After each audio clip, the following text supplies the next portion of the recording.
Surviving the financial crisis from the 80s and the onslaught of the recent pandemic, Iligan City slowly revved up its pace to its growing economy. Prosperity steers creativity and allows the pleasures of engaging with art to inspire the human spirit.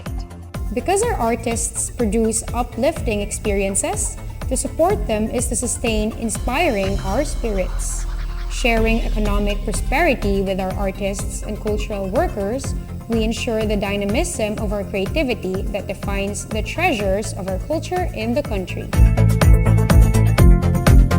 Iligan City hosts a plethora of creativity to mark its presence as a major culture and arts hub. Hello, my name is Earl Zastana. Join me as we explore how artists and cultural workers in Iligan City inspire living through their creations, forging an organization that strengthens a culture that unifies our community. Through Hulma-Iligan Creatives Collective, they not only promise but fulfill living creativity. Welcome to the creation of Hulma. This is Viva Iligania!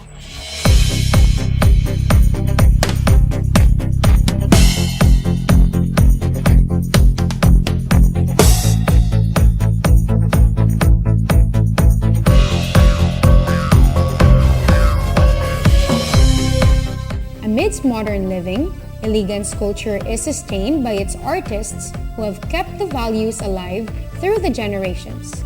The mix of old and new has given rise to a beautiful tapestry of woven artistic expressions that adorn the city's celebrations. From the religious to the secular and the business of arts, each expression, created individually or communally, serves significant functions in the community. With similar vision, a group of artists and cultural workers gathered to organize a collective strengthening the creatives and the culture of Iligan. Besides working to preserve heritage, the group empowers artists, bringing to the fore the community's creative endeavors sustaining our culture.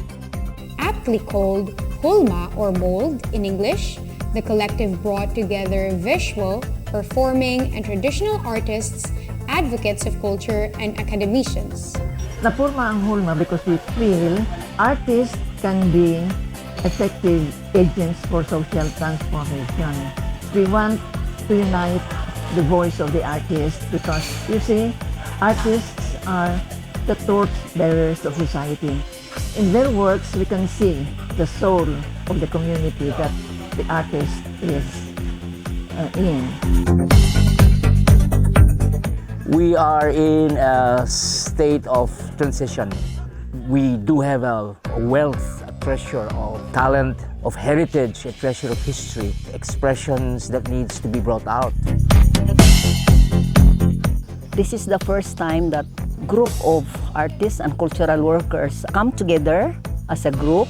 It is to represent their interests and aspiration, also form a linkage or a network with other similar groups and organizations. Ownership of art is not singular. Ownership of art is communal. Even if you're Van Gogh, even if you're Stravinsky, if you are singular, you are a failure. You need a community to own all of this. You see, the artists and cultural workers who are members of Hulma can bring the voice, can bring the vision and the dreams of our society, of our particular community. Hulma connotes the organization's thrust that is to mold Iligan as the arts and culture hub of the southern Philippines. Hulma is a collective of creatives, artists, and cultural workers. Kini sila nagtimbayayong kaning mga tawanan alang sa kulturanhong kalihukan para sa Iligan. And this is in response, of course, by the many laws and efforts by the national government to give emphasis to the creatives and their contribution to the larger economy and industry. Ang Hulma may muhatag og kanang possibilities bitaw nga makaatagan sila space, maatagan sila venue, ma-recognize sila, ma-develop pa kung unsa pa ilang mga talents nga naa diha nga wala gyud ma-hone, wala gyud ma-recognize. Significantly, Hulma was established to stamp the process and character of the creative in the Iligan community. The whole vision of Hulma is to make this a hub of the arts. And we can only make it a hub of the arts if our culture is strengthened many times. And we are giving opportunities for our artists.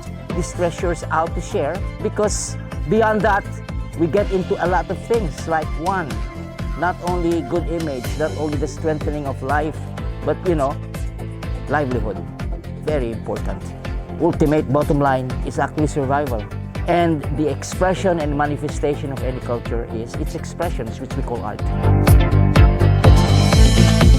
Hulma is very important because, as we all know, the artists are known as the torch bearers of our society. Importante kaayo kay tungod ni ini na tagaan nato og venue, no? Nga madala ang ilahang voice dito sa lain-lain nga mga agency sa government madungog og matagaan dayon kini og pagtagad aron sa ingon ni ana sustainable ang pagduso sa ilahang mga kalambigitan o sa ilang gusto aron mapalapnag og mapa-sustain ang culture and arts sa Iligan ug sa Mindanao. But with all of Hulma's alleviation intentions of Iligan's culture and creative industry, it sensitively recognizes the freedom that commands all artistic expressions. Bawal ang pulis, bawal ang kontrol. Hulma could somehow influence the artists to put social relevant content because the messages and the artworks are also very important. I think everyone should help. Hulma engages with the academe as an inseparable partner that provides invaluable knowledge resources to further cement arts and culture development. We don't only have the artists and we don't only have the cultural workers in Hulma, but we have also responsible stakeholders and we have members of the academe who can help in research and documentation. Nakita na mo karon nga challenge especially sa higher academic institutions, what I'm trying to say ang MSU IIT kay ang ato ang mga kabataan karon detached na gid sila sa mga local artists, no? Maayo kay sila sa ilang knowledge sa mga foreign artists, mga K-pop. Pero kung maghisgot na ganitag mga Cesar Padilla, Away Saway, wala kini sa ilahang vocabulary. So usa ka na kadakong challenge isip usa ka magtutudlo kung unsaon nato nga ma-connect nato kini sila ug mapalapad ang ilahang kahibalo nga aduna daayong mga artists, local artists nga nagpasikad sa atoang identity sa atong kultura. As historians, we aim to preserve our narratives in our culture. So I think it really fits Hulma because as a collective of cultural workers and artists, no, they play a major role in the development of culture in the area. So we as historians, it's very important for us to record them and nurture this kind of environment. Realizing Hulma's monumental task, it implores the involvement of the support of other sectors of society. Collectiveness, sama-sama. There is no division between private and government. Nag-iisang community yan. Kailangan hindi kanya-kanya yan. Kailangan collaborative. Kailangan walang entitlement. Bawal yan. Kailangan magbubukas lahat because we are here for the nation, for the culture. And when we talk about culture, we're talking about belongingness. We're talking about collectivity. We're talking about everything put together. This needs support from the stakeholders like the government and the business people because this is what we need. They should be recognized and supported. The people of Iligan should patronize our homegrown talents. It takes a lot of energy and efforts and resources to produce, and this should not just be free. Because if this is always free, the artist will remain famished. Hulma can be a lead agency provided that it has the necessary policies, the infrastructure and support systems of the government and the concerned agencies. It's very important also that the academe will support such efforts now of the private sector. Efforts like this should be championed by the private sector. Inclusivity is a hallmark of Hulma. Artists produce modern creations alongside the traditional. Groups of varied genres and intents merge to produce a healthy environment of creativity.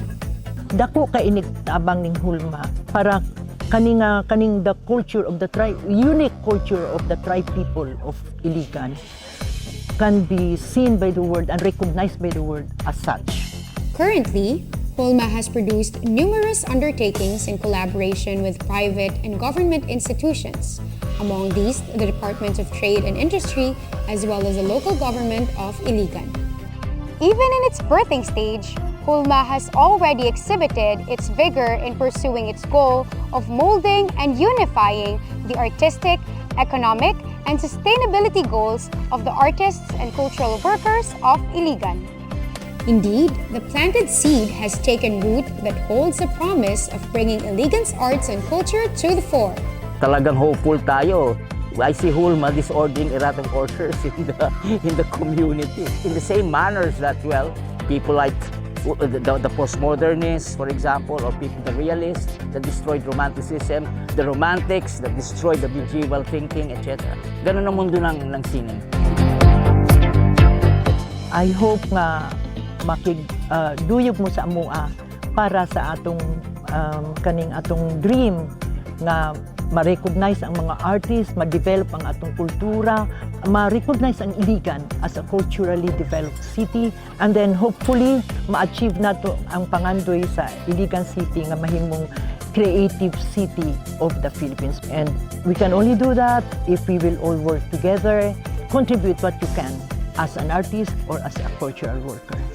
And with that, let us all welcome the growth and success of the artists and cultural workers of Iligan, because living creativity is Hulma.